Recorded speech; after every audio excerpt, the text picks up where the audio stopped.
అందరికీ నమస్కారం. Welcome back to our channel విజేత స్టడీ సర్కిల్. ఈరోజు మనం ఈ వీడియోలో ఆంధ్రప్రదేశ్ ఉద్యోగులు మరియు పెన్షన్ల జూలై జీతాలు పెన్షన్లకు సంబంధించిన సమాచారం చూద్దాం.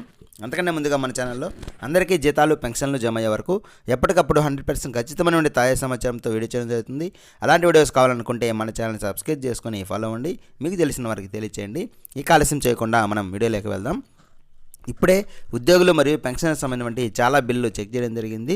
దాదాపుగా నిన్న వెయిటింగ్ ఫర్ ఫండ్ క్లియరెన్స్లో ఉన్నటువంటి బిల్లులు దాదాపు రాత్రి సమయంలో చాలా వరకు ఈక్యూబేర్కి వెళ్ళడం జరిగింది. ఆ ఈక్యూబేర్కి వెళ్ళినటువంటి బిల్లులకి ఇప్పుడు ఉదయం నుంచి కూడా ఈ బ్యాచ్ నెంబర్స్ అలాట్ అవుతున్నాయి. అయితే ఈ బ్యాచ్ నెంబర్స్ ఇంకా పూర్తి స్థాయిలో అలాట్ కాలేదు కాబట్టి ఇంకా బిల్లు ఈ బ్యాచ్ నెంబర్స్ పూర్తి స్థాయిలో కొద్దిసేపట్లో అలాట్ అవుతాయి.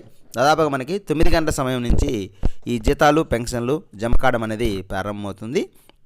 ఇంకా అక్కడక్కడ చాలా వరకు ఈక్యూబేర్కి చేరుకున్నాయి. ఇంకా అక్కడ కొన్ని బిల్లులు మాత్రమే వెయిటింగ్ ఫర్ ఫండ్ క్లియరెన్స్లో ఉన్నాయి.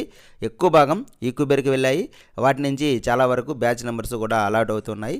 మొత్తం మీద ఈరోజు ఉదయం నుంచి ప్రారంభమై సాయంత్రం లోపు ఉద్యోగులకి జీతాలు, పెన్షనర్స్కి పెన్షన్స్ దాదాపుగా 80 నుంచి 90% వరకు జమ అయ్యే అవకాశం ఉంది. ఏవైనా టెక్నికల్ ప్రాబ్లం ఉండి అక్కడక్కడ కొందరికి జమ కాకపోవచ్చు. దాదాపుగా అందరికి కూడా ఉద్యోగులు పెన్షనర్స్ అందరికి కూడా ఈరోజు సాయంత్రం లోపు ఈ బిల్లుల్లో కదలిక ఎవరికైతే వచ్చిందో వారందరికీ కూడా ఈరోజు సాయంత్రం లోపు జీతాలు పెన్షన్లు జమ అవుతాయి. మిగిలిన వారికి రేపు జమ అయ్యే అవకాశాలు ఉంటాయి.